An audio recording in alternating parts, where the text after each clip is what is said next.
എല്ലാവർക്കും ഇസ ഇവ യൂട്യൂബ് ഫാമിലിയിലേക്ക് സ്വാഗതം. അപ്പോൾ ഞാൻ ഇന്ന് മുട്ടക്കറിയാണ് ഉണ്ടാക്കാൻ പോകുന്നത്. അപ്പോൾ നിങ്ങളും കൂടി ആയിട്ട് ഷെയർ ചെയ്യാമെന്ന് വിചാരിച്ചു. നമുക്ക് കണ്ടു നോക്കിയാലോ. ആദ്യം തന്നെ ഞാനിവിടെ 4 മുട്ട എടുത്തിട്ടുണ്ട്. നാടൻ മുട്ടയാണിത്. ആദ്യം തന്നെ ഒരു പാത്രത്തിൽ കുറച്ച് വെള്ളം എടുത്തിട്ട്, കുറച്ചെന്ന് പറഞ്ഞാൽ മുട്ട മുങ്ങിക്കിടക്കുന്ന പാകത്തിന് വെള്ളം എടുക്കുക. എന്നിട്ട് അതിലേക്ക് കുറച്ച് ഉപ്പിടുക. എന്നിട്ട് മുട്ടയിട്ട് കൊടുക്കുക. എന്നിട്ട് ലോ ഫ്ലെയിമിലിട്ട് ആദ്യമേ ഒന്ന് വേവിച്ചെടുക്കുക. അതിനുശേഷം ഹൈ ഫ്ലെയിം ആക്കുക. മുട്ട വേകുന്ന സമയം കൊണ്ട് നമുക്ക് ഗ്രേവിക്കേണ്ട സാധനങ്ങൾ എന്തൊക്കെയാന്ന് നോക്കാം. ഇവിടെ ഇപ്പം ഞാൻ എടുത്തിരിക്കുന്നത് ഒരു 4 സവാള എടുത്തിട്ടുണ്ട്. ചെറിയ സവാള കൊണ്ടാണ് 4 എടുത്തേക്കണത്. 2ആയി മുറിച്ചത്. പിന്നെ ഒരു 10 അല്ലി വെളുത്തുള്ളി, ഒരു 2 കഷ്ണം ചെറിയ ഇഞ്ചി, ഒരു പച്ചമുളക്, കുറച്ച് കറിവേപ്പില. അത് നമുക്ക് നന്നായിട്ട് ചോപ്പ് ചെയ്തെടുക്കാം. ഞാനിപ്പോൾ ചോപ്പറിലിട്ടാണ് ചോപ്പ് ചെയ്യാൻ പോകുന്നത്. നിങ്ങൾ കൈകൊണ്ടാണെങ്കിലും കുനുകുനാന്ന് എടുത്താൽ മതി. ഇഞ്ചി മാത്രം നീളത്തിൽ അരിഞ്ഞെടുക്കുന്നുണ്ട്. മുട്ട വെന്തിട്ടുണ്ട്. അപ്പം ഞാൻ തൊണ്ട് പൊളിച്ചെടുത്തിട്ടുണ്ട്. പിന്നെ ഞാൻ മുട്ടയ്ക്ക് ഉണ്ടല്ലോ ഇങ്ങനെ വരയിട്ട് കൊടുക്കും പുഴുങ്ങിയ മുട്ടയ്ക്ക്. അപ്പോൾ അതിൻ്റെ മസാലയൊക്കെ അതിൽ കയറിക്കോളുമല്ലോ, പെരുവൊക്കെ കയറും. ഇനി നമുക്ക് കറി ഉണ്ടാക്കുന്നതിലായിട്ട് കടക്കാം. ആദ്യം തന്നെ നമുക്ക് അടുപ്പ് കത്തിച്ച് ഒരു പാൻ വെച്ച് കൊടുക്കാം.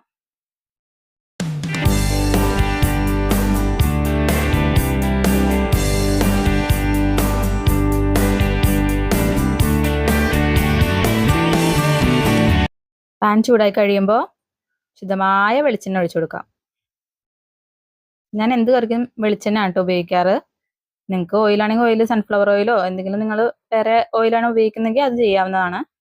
ഞാൻ എപ്പോഴും കറിക്കൊക്കെ വെളിച്ചെണ്ണ മാത്രമാണ് യൂസ് ചെയ്യാറുള്ളത്. വെളിച്ചെണ്ണ ചൂടായി കഴിയുമ്പോൾ നമുക്ക് കടുകിട്ട് കൊടുക്കാം.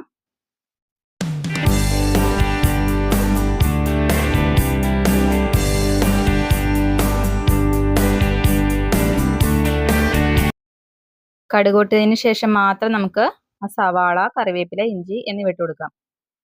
സവാളയുടെ കൂട്ടത്തിൽ ഉണ്ടിട്ട് മറ്റേ വെളുത്തുള്ളിയൊക്കെ ചോപ്പ് ചെയ്താണല്ലോ. ഞാൻ ഇതിലേക്ക് ഉപ്പൊന്നും ഇട്ട് കൊടുത്തിട്ടില്ല. നമുക്കിത് നന്നായിട്ടൊന്ന് വഴറ്റിയെടുക്കാം. ഒന്ന് കളർ മാറുന്നത് വരെ ഒന്ന് വഴറ്റിയെടുക്കാം. ഇപ്പോൾ സവാളന്നൊക്കെ വെള്ളം ഇറങ്ങും. അപ്പോൾ നമുക്ക് ഒക്കെ ഒന്ന് വറ്റിച്ച് നന്നായിട്ടൊന്ന് റോസ്റ്റ് ചെയ്തെടുക്കാം സവാള.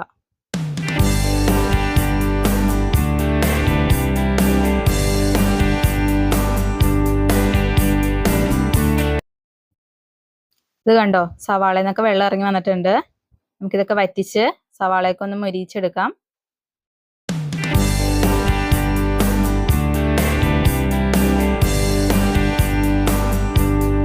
ഇതിപ്പോൾ വെള്ളമൊക്കെ വറ്റി കറക്റ്റ് പാകത്തിന് വന്നിട്ടുണ്ട്.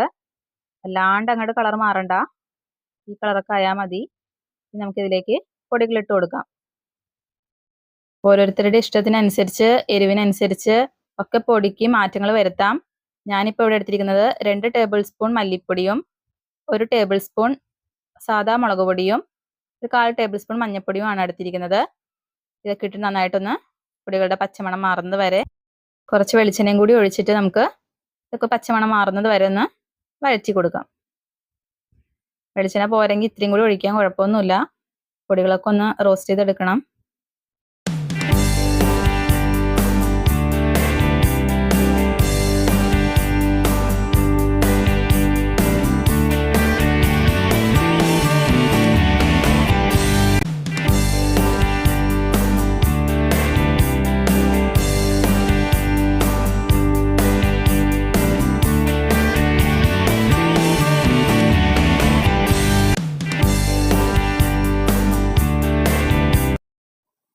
നമുക്കിനി ഇത് ആവശ്യത്തിന് വെള്ളവും കൂടി ഒഴിച്ചു കൊടുക്കാം. ഞാൻ ചെറു ചൂടുവെള്ളമാണ് എടുത്തിരിക്കുന്നത്.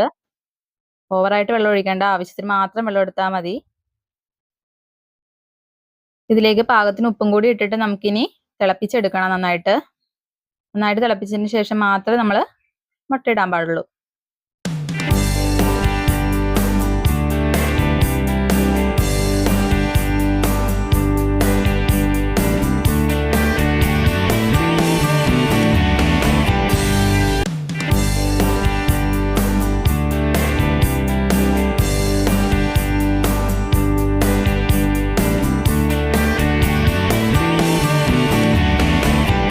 ഞാനിപ്പോൾ പാകത്തിന് ഉപ്പിട്ട് കൊടുക്കുന്നുണ്ട്.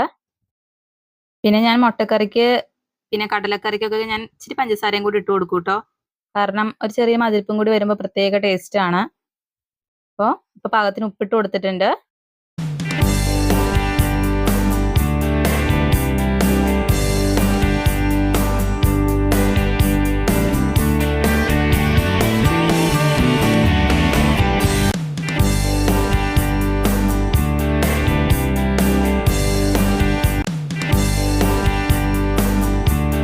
ഞാൻ പിന്നെ മുട്ടക്കറിക്കാണെങ്കിലും കടലക്കറിക്കാണെങ്കിലും ഒരല്പം പഞ്ചസാര ഇട്ട് കൊടുക്കാറുണ്ട് കേട്ടോ. എനിക്ക് ആ ചെറിയ മതിരിപ്പൊക്കെ ഭയങ്കര ഇഷ്ടമാണ്. അപ്പൊ നിങ്ങൾക്കത് ഇഷ്ടമല്ലെങ്കിൽ നിങ്ങൾക്കത് പഞ്ചസാര അവോയ്ഡ് ചെയ്യാവുന്നതാണ്. ഇത് നന്നായിട്ട് നമുക്ക് മിക്സ് ചെയ്ത് കൊടുക്കാം. ഇത് നന്നായിട്ട് ഇത് തിളക്കുന്നത് വരെ വെയിറ്റ് ചെയ്യാം. തിളച്ചതിന് ശേഷം മാത്രം നമുക്ക് മുട്ട ഇട്ട് കൊടുക്കാം.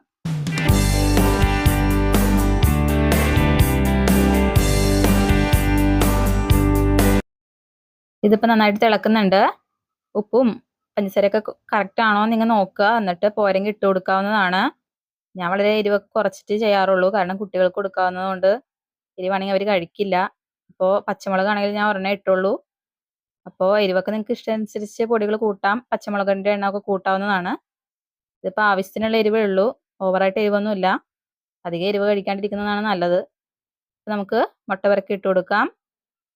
ഇത് നമുക്ക് ലോ ഫ്ലെയിമിലിട്ടൊന്ന് കുക്ക് ചെയ്തെടുക്കാം. ഇനിയിപ്പോൾ അടച്ചൊന്നും വെച്ച് വേവിച്ചെടുക്കേണ്ട ആവശ്യമില്ല. ഓൾറെഡി മുട്ടയൊക്കെ വെന്തതാണ്. ഗ്രേവിയൊക്കെ തിളച്ച് മറിഞ്ഞതാണ്. ഇത് നമുക്ക് ലോ ഫ്ലെയിമിലിട്ടൊന്ന് ചെറുതായിട്ടൊന്ന് കുക്ക് ചെയ്തെടുക്കേണ്ടേ ആവശ്യമുള്ളൂ. അപ്പം, ഇടിയപ്പം, ചപ്പാത്തി, പുട്ടിന്റെ ഒക്കെ ഒപ്പം അടിപൊളിയാണ് ഈ കറി. അപ്പോൾ ഒന്ന് ട്രൈ ചെയ്ത് നോക്കൂ. നിങ്ങൾക്ക് അറിയില്ലെങ്കിൽ ഒന്ന് ട്രൈ ചെയ്ത് നോക്കൂ. ഇതിനേക്കാളും ബെറ്റർ ആയിട്ട് ഉണ്ടാക്കാൻ അറിയാവുന്ന ആൾക്കാരുണ്ടാവും. പക്ഷെ ഞാൻ സ്ഥിരം ഉണ്ടാക്കുന്ന രീതി ഇങ്ങനെയാണ്. അപ്പം എൻ്റെ രീതിയും കൂടി ഒന്ന് ട്രൈ ചെയ്ത് നോക്കൂ. ഇഷ്ടപ്പെടുവാണെങ്കിൽ ഒന്ന് കമന്റ് ചെയ്യൂ. അപ്പോൾ മുട്ടക്കറി റെഡി ആയിട്ടുണ്ട്. ഇനി നമ്മൾ വറ്റിച്ചെടുക്കേണ്ട ആവശ്യമില്ല. അപ്പോൾ നമുക്കിനി ഫ്ലെയിം ഓഫ് ചെയ്യാം, അടച്ചു വെക്കാം. ഫുഡ് കഴിക്കാറാവുമ്പോൾ എടുക്കാം. അപ്പോൾ കുറച്ച് പേർക്കെങ്കിലും ഈ വീഡിയോ ഉപകാരപ്പെട്ടെന്ന് വിചാരിക്കുന്നു, ഇഷ്ടപ്പെട്ടെന്ന് വിചാരിക്കുന്നു. ഇഷ്ടപ്പെട്ടാൽ ലൈക്ക് ചെയ്യുക, സപ്പോർട്ട് ചെയ്യുക. അത്രയേ ഉള്ളൂ. Thank you.